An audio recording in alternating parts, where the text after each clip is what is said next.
Mais attendez, c'est pas fini, parce qu'il y a un troisième problème. Je me nomme Merlin. S'amuser avec son cerveau, ça peut être très très dangereux. Je suis bien d'accord avec vous. Mais qui êtes-vous donc? Je me nomme Merlin. S'amuser avec son cerveau, ça peut être très très dangereux. Non, je discutais avec l'ordinateur. Je suis surexcitée et ravie aujourd'hui de continuer avec vous ma série de vidéos sur la compréhension du métabolisme. Qu'est-ce qui accélère et ralentit le métabolisme et comment ça fonctionne. Dans la dernière vidéo de cette série, dans la numéro 3, on a très largement parlé d'insuline, on a très largement parlé de diète cétogène et je pense que c'est un sujet que vous maîtrisez bien maintenant, mais ça suffit pas pour comprendre le métabolisme parce que les hormones sont entre elles très interdépendantes. Du coup aujourd'hui, on va parler d'un sujet que vous pensez connaître, mais que je pense que vous ne connaissez pas très bien, qui est le cortisol. Mais avant qu'on parle du cortisol et de comment en fait il peut ralentir, bloquer ou accélérer votre métabolisme, eh bien je voulais vous dire que cette vidéo est en collaboration avec Who We Are parce que oui, j'ai eu la chance et l'honneur une troisième fois que Who We Are ait envie de soutenir une de mes vidéos et je dis bien l'honneur parce que Gabrielle, la personne qui est en communication avec moi, a spécifiquement choisi une vidéo sur le métabolisme. Elle a dit qu'elle aimait bien mes vidéos sur le métabolisme. Et moi, je suis vraiment très contente que des personnes aient envie de comprendre leur métabolisme un petit peu au-delà des calories et du sport, n'en déplaise à Jean-Michel Cohen. Donc, j'ai eu la chance de choisir encore une fois, des bijoux sur le site de Who We Are. Alors là, au mois de janvier, ça fera 1 an que je porte les bagues de la marque Who We Are et je pense que vous en avez par-dessus la tête de les voir parce que je les porte dans toutes mes vidéos, dans mes vlogs, dans mes lives. Je les porte au magasin, mon entourage me voit avec, les clients me voient avec. Je suis particulièrement contente de travailler avec cette marque parce qu'au-delà du fait que les bijoux sont hyper beaux, bah ils sont aussi d'excellente qualité et sur tous les plans, hein. Déjà au niveau des matériaux, ils sont faits en argent massif ou en plaqué or et au niveau de la fabrication, enfin, c'est quand même une marque qui est française en dépit de son nom Who We Are et les produits sont certifiés par la RJC et qui garantit des conditions de travail correctes pour les personnes qui fabriquent les produits. Et alors comme ça y est, j'ai enfin les oreilles percées, et j'ai choisi entre autres une paire de boucles d'oreilles. Alors vous allez pas hyper bien les voir parce qu'évidemment aujourd'hui j'ai les cheveux détachés, mais j'ai choisi les dangereuses qui sont une paire de petits serpents en plaqué or. Alors le motif des petits serpents perso, moi j'adore. Je les ai mises il y a 2 semaines ces boucles d'oreilles et depuis je les enlève plus. Je dors avec, je les adore. Et pour changer, j'ai aussi décidé de choisir un collier. J'ai choisi celui qui s'appelle le Vague parce que je porte toujours ce collier là, mais j'avais envie d'en avoir un autre avec pour habiller un petit peu. En plus, ce qui est bien sur celui-là, c'est qu'il est vraiment réglable avec de la marge. Donc si comme moi vous aimez porter court ou si vous préférez porter un petit peu plus bas, bah, vous pouvez totalement le régler avec la petite chaînette. Alors moi je choisis des trucs en or comme d'habitude parce que j'aime bien, mais sur leur site vous pouvez choisir des choses en argent massif et vous allez trouver sur le catalogue aussi bien des bagues que des colliers, que des bracelets, des boucles d'oreilles, vous avez même des bijoux de cheville. Personnellement ce que j'aime bien c'est que je trouve que c'est des très jolis basiques mais qui ont un petit truc en plus qui fait qu'on les remarque et qu'on s'en lasse pas. Parce que le basique des fois c'est un peu chiant et on a envie d'une petite originalité, mais à la fois quand on prend un truc trop original, ben, on s'en lasse assez vite. Donc moi c'est pour ça que j'aime bien ces bijoux, c'est que je les trouve à la fois classe et intemporels, mais avec un petit truc en plus qui fait qu'en général bah, les gens les remarquent. La marque m'a donné un code promo pour vous. Je souligne le fait que c'est pas un code promo où je gagne de l'argent, c'est un code promo pour vous. Avec le code SUPERKETO15, vous avez 15% de réduction sur votre commande si vous avez envie de vous offrir quelque chose pour vous, si vous avez envie de faire un petit cadeau à quelqu'un ou si vous êtes de genre de personne qui n'aime pas se précipiter dans les boutiques au mois de décembre et que vous aimez bien faire vos cadeaux au calme à l'avance, et bah du coup vous pouvez en profiter pour avancer un petit peu vos cadeaux de Noël. Il y aura 50 centimes qui va être reversé à une association et c'est vous qui choisissez l'association à qui vous voulez donner ces 50 centimes. Je voulais encore une fois remercier Who We Are, remercier Gabrielle avec qui c'est un plaisir de travailler et on passe à la vidéo sur le cortisol. C'est vrai que normalement, le mot de cortisol n'est pas associé à des choses très positives. On l'associe très facilement à l'hormone du stress. Ce qu'il faut bien se rappeler, c'est que avant d'être l'hormone du stress, le cortisol, c'est quand même l'hormone de la survie. Sans cortisol, je pense que notre espèce n'aurait pas survécu, parce que c'est une hormone qui agit extrêmement vite, et grâce à elle, que vous soyez somnolent, en petite sieste, en train de digérer, en train de vous balader ou discuter avec quelqu'un, en quelques secondes, vous pouvez devenir opérationnel pour partir en courant. C'est une hormone qui fait que vous avez accès très très vite à toutes les ressources pour pouvoir fuir une attaque d'ours inopiné. Le cortisol agit vraiment très très vite. Dès que vous avez un pic de cortisol, vous avez de l'énergie, et en l'occurrence du glucose, qui va être mis à votre disposition pour que vous puissiez partir en sprint. Vous allez aussi avoir le sang qui va aller à la surface des muscles pour que vos muscles puissent fonctionner de manière optimale et que vous puissiez survivre à cette attaque.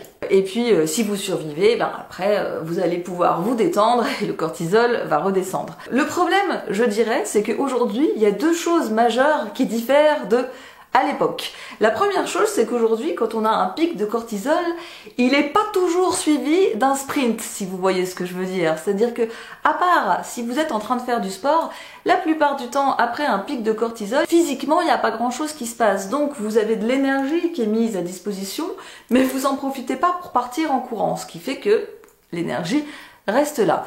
Et la deuxième différence majeure, c'est que les attaques d'ours et donc les pics de cortisol qui s'en suivaient, ils devaient arriver 1 à 2 fois, allez 3 fois par mois, alors que nous, des pics de cortisol, on en a tous les jours, plusieurs fois par jour, voire plusieurs fois par nuit. Évidemment, comme notre corps n'est pas du tout prévu pour gérer une telle quantité, je vous laisse imaginer les dysfonctionnements que ça peut engendrer de manière systémique dans l'organisme.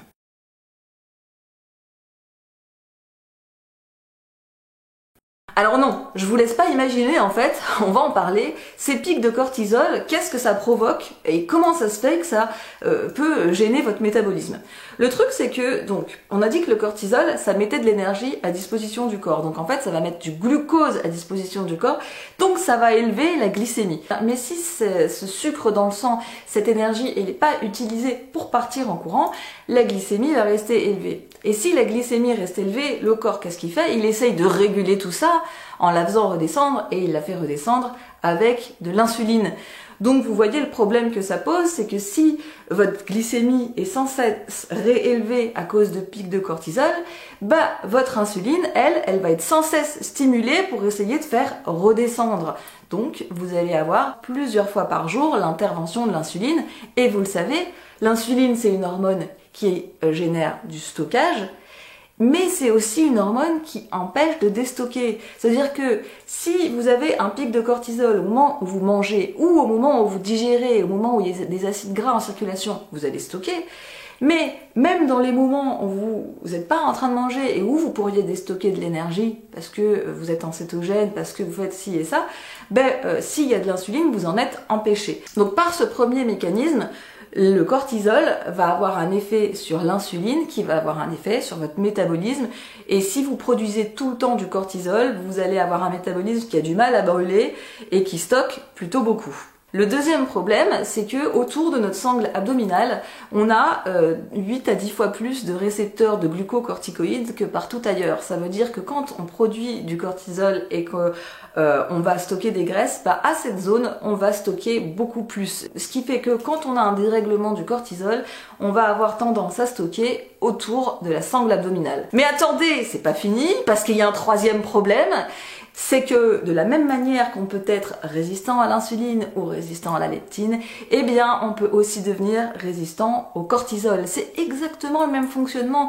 C'est que à force que votre corps produise, le cortisol devient de moins en moins efficace. Et du coup, pour qu'il donne des résultats, il faut en reproduire et en reproduire et en reproduire encore. Et donc du coup, vous avez à côté de ça une hyperinsulinémie, forcément résistance à l'insuline et beaucoup de stockage.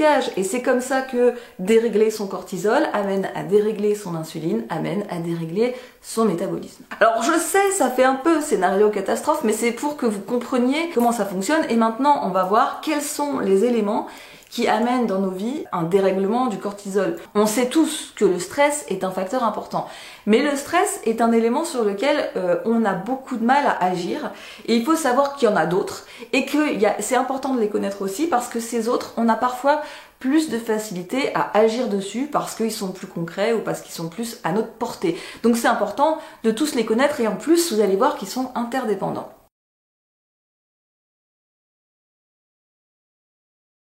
Je vais mettre les pieds dans le plat tout de suite. On va parler de la première chose qui peut vous causer un dérèglement du cortisol, c'est la consommation de caféine. Moi, ça me fait quand même pas rire du tout cette affaire, parce que c'est très souvent qu'on voit des vidéos sur le métabolisme où dans la même vidéo, les gens sont capables de vous dire que pour faire marcher le métabolisme, il faut faire attention au cortisol et pas en produire trop, et en même temps, ils vont vous conseiller une demi-minute après de boire du café parce que soi-disant, ça va vous aider à brûler plus. C'est une absurdité totale. Alors oui, peut-être que sur le moment et sur le très court terme, la production de caféine va entraîner la libération d'hormones du stress telles que le cortisol, mais aussi l'adrénaline, norépinéphrine, qui peuvent faire que sur le moment, votre métabolisme va être plus élevé et brûler plus. Mais le problème, c'est que la plupart des gens ne boivent pas du café épisodiquement 1 à 2 fois par mois. La plupart des gens qui boivent du café tous les jours, plusieurs fois par jour, et j'irai même jusqu'à certains d'entre vous, la nuit. Oui, il y en a qui se reconnaîtront ici,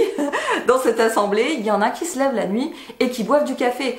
En buvant de la caféine tous les jours, plusieurs fois par jour, alors que la caféine stimule la production de cortisol, ce que vous êtes en train de faire, c'est de dérégler votre production de cortisol, de la rendre de plus en plus importante à tous les moments de la journée, et même sur le long terme, vous êtes en train de développer de la résistance au cortisol, ce dont on parlait tout à l'heure. Donc qu'on se le dise une fois pour toutes, le café, la caféine n'est pas un brûle-graisse, c'est un stock-graisse. Et je vais faire une parenthèse aussi, mais ceux qui boivent du thé, c'est la même game, hein, je veux dire, la théine, c'est grosso modo la même molécule que la caféine, qui n'agit pas exactement à la même vitesse, mais c'est à peu près la même chose. Donc, si vous buvez du thé, en fait, c'est le même phénomène qui se produit. Donc, je vous invite à voir les choses de cette façon.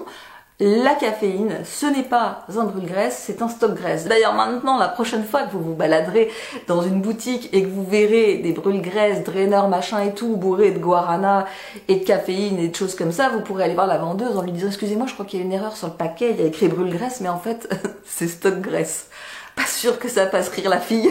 Pour ceux qui se donnent bonne conscience en se disant qu'ils ne boivent du café qu'1 fois par jour, sachez que 1 fois par jour, ça suffit déjà à dérégler votre production de cortisol. Si vous buviez du café qu'1 seule fois par jour avec un contexte de vie autour où rien ne pourrait dérégler votre production de cortisol, je vous dirais pourquoi pas.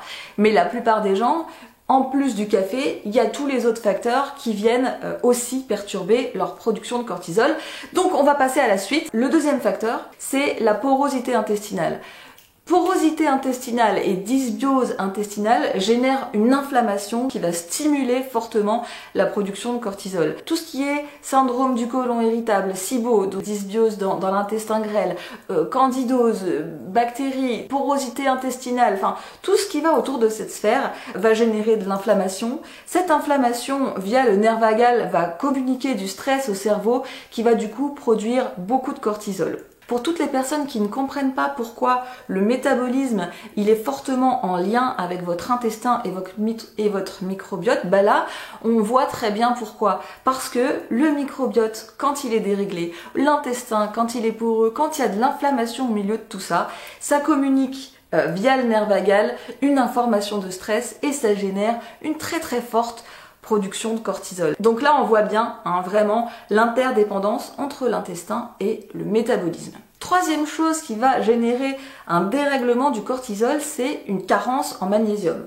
Alors je vais pas rentrer là maintenant dans le détail de comment ça fonctionne, mais si je le simplifie, on peut dire que quand vous manquez de magnésium, les agressions, les attaques qu'il va y avoir au niveau intestinal vont générer une plus forte réaction de l'intestin, une plus forte réaction de défense, une plus forte réaction de fight or flight, une plus forte réaction de stress et donc une plus forte réaction de cortisol. Donc c'est très important de ne pas manquer de magnésium si vous voulez que votre organisme, votre intestin ne surréagisse pas. Si vous êtes en diète cétogène, vous savez qu'il faut consommer du magnésium, mais même si vous n'êtes pas en diète cétogène, il faut faire attention à pas être carencé là-dedans. Et sachez que vous ne pouvez pas vous fier au bilan sanguin parce que le magnésium, potassium, sodium affiché sur votre bilan sanguin ne vous donne pas l'état de ces minéraux au niveau intracellulaire, et c'est le niveau intracellulaire qui nous intéresse pour le métabolisme. Donc ne partez pas du principe que c'est bon parce que sur votre analyse de sang on vous dit que vous êtes dans la bonne fourchette. Quatrième chose qui à coup sûr perturbe votre production de cortisol, c'est l'absence de sommeil. Ça, c'est un sujet dont j'ai longuement parlé dans la vidéo numéro 2 sur le métabolisme. Il y a des études intéressantes qui montrent qu'une privation de sommeil complète, c'est-à-dire une insomnie, ou même partielle, c'est-à-dire un sommeil où on n'ira pas en sommeil profond, va générer une surproduction de cortisol dans la journée qui suit. Et c'est totalement logique, parce que le cortisol, c'est une hormone qui est supposée vous maintenir alerte. Si vous avez mal dormi, ou pas dormi du tout, et que le lendemain vous êtes somnolent, incapable de vaquer à vos occupations et de faire votre journée, vous n'allez pas survivre bien longtemps. Vous allez vous faire défoncer par le premier animal qui passe ou par la première voiture. Vous ne serez pas alerte, vous ne serez pas réactif, vous ne serez pas à même d'avoir les réactions de survie qu'il vous faut dans votre vie. Donc conséquemment à un manque de sommeil, le corps va élever le cortisol pour que vous puissiez quand même survivre à cette journée. Le problème, c'est que comme bon nombre d'entre nous avons un sommeil catastrophique quasiment toutes les nuits, du coup c'est compliqué pour nous de réguler notre production de cortisol. Cinquième facteur que je veux évidemment aborder avec vous, c'est le stress, mais aujourd'hui je vais plus particulièrement parler avec vous du stress lié aux technologies et aux réseaux sociaux, puisque c'est celui qui nous afflige le plus. Et je dirais qu'il y a 3 leviers principaux qui vont nous générer du stress. Le premier, c'est que toute cette utilisation de technologies, d'écrans, de bracelets connectés, de montres connectées, de trucs, et le bracelet qui m'indique mon cardio, et la puce qui m'indique ma glycémie, et puis je traque mes chiffres sur mon smartphone, et puis ma tablette, et puis mon GPS dans la voiture, et puis mon double écran, et puis ci, et puis ça nous déconnecte complètement de la nature, et ça nous déconnecte complètement de notre rythme circadien. Or, une des façons privilégiées de se débarrasser du stress et d'être apaisé, c'est d'être au contact de la nature, et c'est d'être complètement connecté à notre rythme circadien, au rythme du soleil et à l'énergie qui provient de la Terre. Mais nous, on en est complètement coupé à cause de cette technologie, parce qu'on va pas dehors, parce qu'on vit à l'intérieur, parce que on marche pas pieds nus, et pour toutes ces raisons. Donc d'abord parce que ça nous déconnecte du rythme circadien. Ensuite, il y a un deuxième levier qui est que toutes ces technologies, la plupart d'entre elles en large majorité produisent des lumières bleues, et ces lumières bleues viennent faire croire à notre glande pinéale et notre cerveau qu'il fait jour, qu'on est en plein jour, que c'est le moment de produire du cortisol.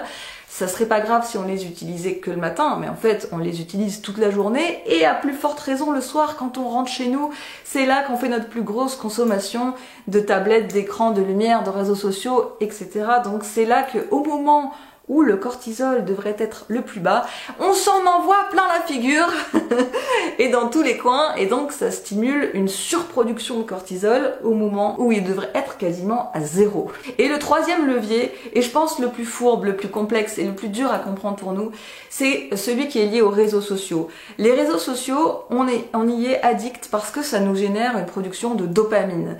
Donc quand on a eu une journée compliquée, une journée stressante, ça nous fait du bien de se retrouver sur les réseaux sociaux, ça génère cette production de dopamine qui est importante pour notre équilibre hormonal. Sauf que, en fait, parce que ça génère ça, on y est addicté, et on oublie le fait que les réseaux sociaux, ça nous génère pas que de la dopamine, ça nous génère aussi de l'anxiété, du stress, des émotions qui sont loin d'être toujours bonnes, et on est pris dans cette espèce de tension, on est pris dans cette espèce de paradoxe qu'on est complètement addict à quelque chose qui ne nous fait qu'un peu de bien, mais pas mal de mal aussi.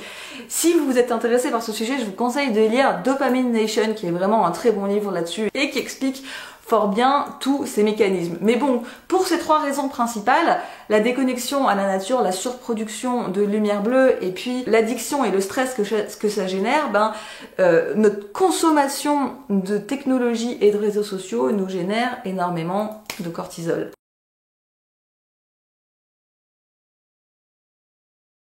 Si je devais résumer les choses, je dirais qu'il y a une des priorités qui est d'arrêter absolument avec le café et la caféine, et ce n'est pas facile, j'en conviens. Commencez par arrêter les cafés de l'après-midi, puis un seul café, puis remplacez votre café par du déca, puis remplacez votre déca par, je sais pas, de la chicorée, des infusions. Moi, je suis quelqu'un qui aime beaucoup le thé, mais comme je sais que ça pose problème aussi, je déthéine mon thé. Et puis, pour m'aider un petit peu là-dedans, j'utilise de temps en temps de l'ashwagandha. C'est une herbe adaptogène qui est pas mal utilisée en médecine indienne, en médecine ayurvédique, et qui aide à réguler le cortisol. Personnellement, je trouve que ça me fait du bien. Par exemple, j'avais essayé le rhodiola et ça m'avait pas fait grand chose. Je trouve que l'ashwagandha me fait vraiment du bien. Alors je l'utilise surtout dans mes boissons grasses. Je fais une boisson grasse qui a beaucoup de goût avec éventuellement une poudre MCT aromatisée qui va couvrir le goût. Je vais mettre du collagène et puis je vais mettre un petit peu d'ashwagandha avec. Et je le consomme plutôt dans l'après-midi autour de entre 16 et 17 heures. La deuxième chose à faire absolument, je pense, c'est de se supplémenter en magnésium. Je pense qu'il n'y a pas beaucoup de compléments alimentaires qui sont indispensables, mais nous en cétogène, le magnésium, on ne peut pas s'en passer. Et à plus forte raison, si vous avez tendance à avoir le cortisol déréglé, vous allez avoir une plus grosse consommation. Donc je vous conseille de prendre un dosage légèrement supérieur dans les périodes où vous vous sentez plus stressé. Je vous ai déjà montré celui que j'utilise. J'utilise le Nutrienco parce que j'aime vraiment beaucoup la formulation qui est un mélange de malate, de glycérophosphate et d'une formule liposomale. Et donc du coup, dans les périodes où je me sens plus stressée, au lieu de prendre 3 comprimés, je vais en prendre 4 voire 5. Alors oui, forcément, ça revient un petit peu plus cher, mais moi j'estime que c'est une priorité. Alors en plus, sur le site de Nutrienco, c'est dégressif. Quand vous en prenez 3, vous avez une réduction de 15% il me semble. Et puis quand vous arrivez à 60 € d'achat,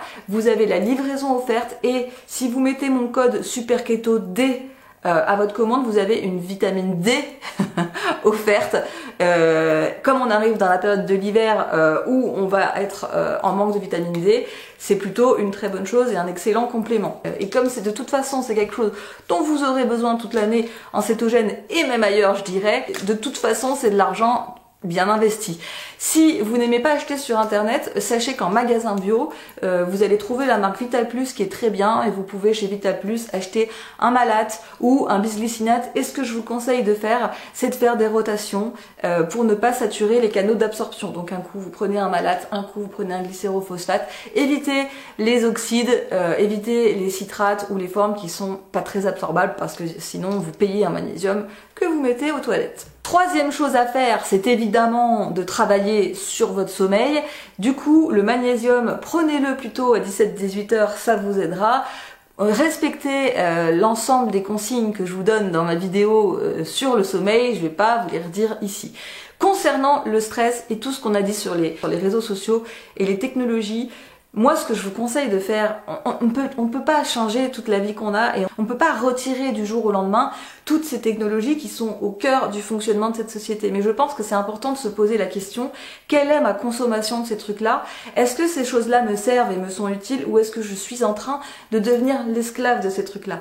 Et pour ne pas devenir l'esclave de ces technologies, c'est important de réfléchir à votre consommation et c'est important de la raisonner. Moi, j'essaye vraiment de limiter l'utilisation des réseaux sociaux à certaines heures de la journée, d'allumer mon téléphone le plus tard possible dans la journée. Ceux qui me connaissent, mon entourage, ils ont dû remarquer que mon téléphone, je l'allume de plus en plus tard et j'essaye de le couper le plus en plus tôt le soir pour ne pas perturber mon rythme circadien. Et surtout, ce que je vous conseille, au moins une fois par semaine, c'est de faire une déconnexion totale. Autorisez-vous au moins une demi-journée, voire une journée par semaine, à tout couper, à enlever les écrans, à enlever les réseaux sociaux, mettez-vous en mode avion, allez dehors, coupez-vous complètement.